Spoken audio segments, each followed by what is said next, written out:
नमस्कार. खानदेश रेसिपीजमध्ये तुम्हा सर्वांचे खूप खूप खूप मनापासून स्वागत आहे. तर तुम्ही थंबनेल वाचलंच असेल की एकदा तरी कच्ची पपई अशी चाळणीमध्ये ठेवून तुम्ही कधी वाफवून बघितली आहे का? तर नसेल बघितली तर या व्हिडिओमध्ये तुम्हाला संपूर्ण रेसिपी ही सविस्तर आणि सोप्या पद्धतीने दाखवण्याचा प्रयत्न करत आहे. तर कच्च्या पपईपासून आपण काय बनवणार आहोत हे जर तुम्हाला बघायचं आहे तर व्हिडिओ कुठे स्किप न करता पूर्ण बघा आणि कच्च्या पपईपासून एकदा तरी तुम्ही हा पदार्थ नक्कीच बनवून बघा. खूपच छान पदार्थ बनवून तयार होतो.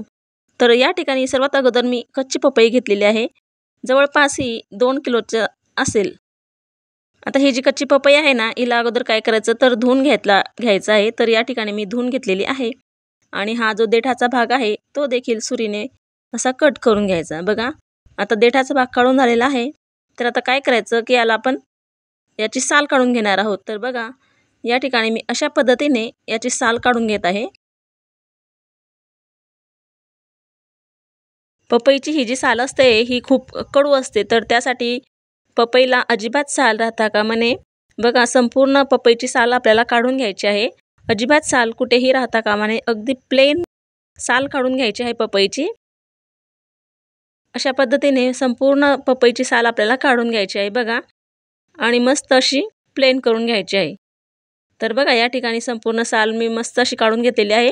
तुम्हाला व्हिडिओमध्ये दिसतच असेल की किती प्लेन करून घेतलेली आहे.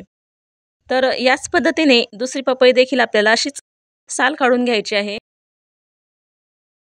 जेवढी शक्य होईल तेवढी संपूर्ण साल आपल्याला काढून घ्यायची आहे आणि अगदी प्लेन ही पपई आपल्याला करून घ्यायची आहे. बघा दोन्ही पपई ही मस्त सोलून झालेली आहे बघा आणि किती छान प्लेन याचा साल काढून घेतलेला आहे.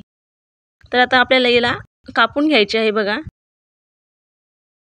तर कापण्या अगोदर काय करायचं याला पुन्हा आपण एकदा धुवून घ्यायचं कारण ही साल काढताना चिकट झालेली असते. तर या ठिकाणी मी दोन्ही पपई मस्त स्वच्छ धुवून घेतलेली आहे. आता एक पपई घ्यायची आणि सुरीने याला आपण कापून घेणार आहोत. तर काय करायचं मध्यभागी मस्त असे 2 फोड्या करून घ्यायच्या आहे बघा. आणि याचे आता आपल्याला छोटे छोटे असे पीस कापून घ्यायचे आहेत. सुरीने किंवा विळीने देखील हे पपई आपल्याला कापून घ्यायचे आहे. तर बघा तुम्हाला व्हिडिओमध्ये दिसतच असेल की मी पपई कोणत्या प्रकारे कापत आहे. तुम्हाला जसं जमत असेल त्या पद्धतीने तुम्ही याचे मस्त असे छोटे छोटे तुकडे करून घ्यायचे आहे बघा. अगदी छान छोटे छोटे आणि एकसारख्या आकाराचे मस्त छोटे तुकडे करून घ्यायचे आहे. जेणेकरून हे चाळणीवर ठेवले तर पटकन वाफवले जातील आणि दिसायला देखील एकसारखे आणि खूप छान आकर्षक दिसतील. तर बघा अशा पद्धतीने मी या ठिकाणी मस्त अशी पपईचे बारीक बारीक तुकडे करून घेतलेले आहे. आणि पूर्ण दोन्ही पपई आपल्याला याच पद्धतीने कापून घ्यायची आहे बघा. तर संपूर्ण पपई अशा पद्धतीने मी कापून घेतलेली आहे. आता काय करायचं एक चाळणी घ्यायची आहे आपल्याला. आपल्या घरामध्ये जी चाळणी असते ती चाळणी घ्यायची आहे. तर या ठिकाणी मी गरम पाणी करून घेतलेलं आहे कढईमध्ये आणि ही जी चाळणी आहे त्यावर पपई टाकून घेतली आणि ही चाळणी आपल्याला गरम पाण्यावर ठेवायची आहे. आणि आता याच्यावर झाकण ठेवायचं आणि याला 5 मिनिटं वाफवून घ्यायचं आहे. बघा 5 मिनिटं झालेली आहेत. आता आपण झाकण काढूया आणि पपई वाफवली की नाही ते बघून घेऊ. अगदी 5च मिनिटामध्ये ही पपई शिजवून जाते. हिला फार वेळ लागत नाही आणि आपल्याला पपई जास्त देखील शिजवायची नाही. फक्त आपल्याला 80% ही पपई शिजवून घ्यायची आहे. पपई मस्त जशी पाहिजे तशी शिजलेली आहे. आता काय करायचं गॅस पेटवायचा आणि गॅसवर एक पॅन ठेवलेला आहे. आता यामध्ये अर्धी वाटी बघा अशी अर्धी वाटी मी पाणी टाकत आहे. आणि आता हे पाणी गरम करून घ्यायचं आहे. आपल्याला फार जास्त पाण्याची गरज नाही. अगदी थोडंसंच पाणी टाकायचं आहे आणि लगेचच पाण्याला उकळी काढून घ्यायची. पाणी गरम झालं की त्यामध्ये आपण अर्धी वाटी साखर देखील घातलेली आहे बघा. अर्धी वाटी पाणी आणि अर्धीच वाटी साखर देखील घातलेली आहे. आणि ही साखर या गरम पाण्यामध्ये वितळून घ्यायची आहे बघा. चमचा घ्यायचा आणि चमच्याने ही पूर्ण मिक्स करून घ्यायची. तसं पाहिलं तर एक प्रकारचा आपल्याला हा पाकच करून घ्यायचा आहे. आणि बघा इथं साखर वितळून झालेली आहे. आता याला एक छान उकळी काढून घ्यायची. बघा साखरेला उकळी देखील येऊ लागलेली आहे. आता यामध्ये आपण जी वाफवलेली पपई आहे ती टाकून घ्यायची आहे. तर संपूर्ण पपई अशा प्रकारे टाकून घेतलेली आहे आणि चमच्याने हिला छान असं मिक्स करून घ्यायचं। साखरेचा पाक हा जास्तही कडक व्हायला नको, फक्त 5 मिनिटं उकळी येऊ द्यायची साखरेच्या पाण्याला आणि लगेचच यामध्ये आपल्याला ही कच्ची पपई टाकून घ्यायची आहे आणि अशा प्रकारे हिला छान असं मिक्स करायचं आणि 5 मिनिटं शिजू द्यायचं आहे। आता आपली पपई पाकामध्ये शिजत आहे तोपर्यंत इकडे मी 3 वाट्या घेतलेल्या आहे आणि या 3 वाट्यांमध्ये आपण फूड कलर घेतलेले आहेत। तर बघा ग्रीन, ऑरेंज आणि येलो कलर घेतलेला आहे आणि प्रत्येकी वाटीमध्ये 1-1 चमचा पाणी देखील घातलेलं आहे। तर हे पाणी आता याचा आपण कलर करून घेणार आहोत।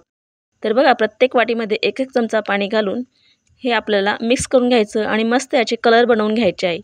आपण जे घरामध्ये खाद्यपदार्थांमध्ये कलर वापरतो तेच कलर या ठिकाणी मी वापरलेले आहे। जर तुम्हाला आवडत असेल तर तुम्ही अजून देखील कलर घेऊ शकतात। आता इकडे आपली पपई देखील पाकामध्ये मस्त अशी शिजून झालेली आहे आणि 5 मिनिटं ही पपई शिजून जाते। पुन्हा ही 1 मिनिट आपल्याला शिजवून घ्यायची आहे। बघा 1 मिनिट झालेला आहे आणि या ठिकाणी पपई मस्त शिजून झाली आहे। आता काय करायचं, एक छिद्राचा असा चमचा किंवा झारा घ्यायचा आणि त्याच्याने ही संपूर्ण पपई आपल्याला एका प्लेटमध्ये काढून घ्यायची आहे। म्हणजेच त्याच्यातलं जे पाणी आहे ते खाली राहील आणि फक्त आपण पपईच काढायची आहे। तर या प्रकारे मी संपूर्ण पपई ही एका प्लेटमध्ये काढून घेतलेली आहे। करायला जर घेतलं तर खूपच सोपी पद्धत आहे आणि खायला देखील खूप छान लागतं। तुमच्या मुलांना तर हा पदार्थ खूपच आवडेल। तर अशा प्रकारे इथं पपई काढून झालेली आहे। आता काय करायचं, आपण जे कलर तयार केलेले आहेत त्यामध्ये समप्रमाणात प्रत्येक वाटीमध्ये ही पपई आपल्याला टाकून घ्यायची आहे। बघा तर प्रत्येक वाटीत सारख्या प्रमाणामध्ये आपल्याला ही पपई टाकून घ्यायची आहे आणि तिन्ही वाट्या आपल्याला मस्त अशा भरून घ्यायच्या आहे। बघा आता काय करायचं, एक चमचाने हे आपल्याला कलरमध्ये मिक्स करून घ्यायचं आहे। तर बघा ऑरेंज कलरच्या वाटीमध्ये आपण ही पपई मिक्स करायची आणि मस्त प्रत्येक फोडीला कलर लागेल अशी याला मस्त मिक्स करून घ्यायचं आहे। बघा आणि तिन्ही वाट्यांमध्ये सेम अशीच प्रोसेस करायची। तर या ठिकाणी ऑरेंज कलरची जी वाटी आहे ती मस्त तयार झालेली आहे। बघा आता आपण येलो कलर बघूया आणि येलो कलरमध्ये देखील चमच्याने ही पपई मिक्स करून घ्यायची आहे आणि मस्त प्रत्येक फोडीला येलो कलर लागेल असं मिक्स करायचं, मस्त असं हलवून घ्यायचं आहे। आणि या ठिकाणी येलो कलर देखील खूप छान बनलेला आहे। बघा आता आपण ग्रीन कलर देखील याच पद्धतीने करायचं आहे। तर हे बघा ग्रीन कलरमध्ये देखील मस्त चमच्याने असं हलवून घ्यायचं आणि मिक्स करून घ्यायचं आहे।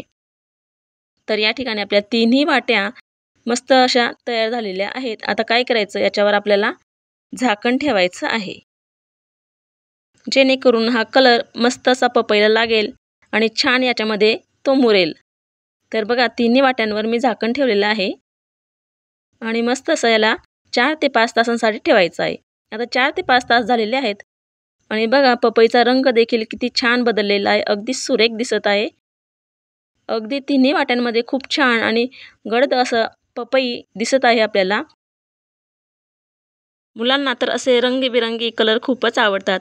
आता काय करायचं आहे, आपल्याला ही पपई या वाट्यांमधून काढून घ्यायची आहे आणि एका प्लेटमध्ये किंवा असा ट्रे असेल तर ट्रेमध्ये हे संपूर्ण तिन्ही वाट्यांमधली पपई आपल्याला काढून घ्यायची आहे। तर मॅगीचा जो चमचा असतो तर त्याच्याने आपण ही पपई काढून घ्यायची। अजिबात त्याच्यामध्ये पाणी जाता कामा नये आणि पाणी वाटेतच राहील अशा पद्धतीने ही पपई काढून घ्यायची आणि आता हिला मस्त अशी सुकवून घ्यायची आहे। बघा आणि मस्त हिला पसरवून घ्यायची, खूप छान आणि मोकळी मोकळी ठेवायची आहे म्हणजे जेणेकरून ही लवकर सुकेल। आता ऑरेंज कलर देखील असंच टाकून घ्यायचा आहे आपल्याला। तुम्ही हवं तर प्रत्येक वाटी प्रत्येक वेगवेगळ्या प्लेटमध्ये देखील सुकवायला ठेवू शकतात। वेगवेगळ्या प्लेट्समध्ये जरी सुकवलं तरी काही हरकत नाही, पण माझ्याकडे मोठा ट्रे आहे आणि त्या ट्रेमध्ये संपूर्ण पपई ही मावून गेलेली आहे। तर म्हणून मी एकच ट्रे घेतलेला आहे आणि या ट्रेमध्ये संपूर्ण तिन्ही वाट्यांमधील पपई टाकून घेतलेली आहे आणि आता आपल्याला मस्त हिला सुकवून घ्यायची आहे अगदी दिवसभर आणि दुसऱ्याच दिवशी आपण हिला बघणार आहोत। तर या पद्धतीने मस्त मोकळी अशी पपई आपण सुकवून घेणार आहोत। आता या ठिकाणी दुसऱ्या दिवशी बघूया, पपई थोडीशी बारीक झालेली आहे आणि खूप मोकळी देखील झालेली आहे। पण अजून थोडासा चिकटपणा आहे, म्हणून पुन्हा तास अजून ठेवणार आहोत. तर 4-5 तास झालेले आहेत आणि बघा या ठिकाणी ही पपई खूप छान अशी सुकलेली आहे आणि तुम्हाला कळालंच असेल की कच्च्या पपईपासून आपला हा किती छान आणि मस्त अशी टुटी फ्रुटी तयार झालेली आहे. कोणी हिला चेरी देखील म्हणतं आणि ही जी टुटी फ्रुटी आहे ही मुलांना खूपच आवडते आणि हिला अशी प्लॅस्टिकच्या डब्यामध्ये ठेवून आपण फ्रीजमध्ये 1-2 महिने हिला स्टोअर करून ठेवू शकतो. तर बघा कच्च्या पपईपासून किती छान टुटी फ्रुटी तयार झालेली आहे. तुम्हाला हा व्हिडिओ कसा वाटला नक्की कमेंटमध्ये सांगा आणि खानदेशी रेसिपीज या चॅनलला सबस्क्राईब करा आणि लाईक करा.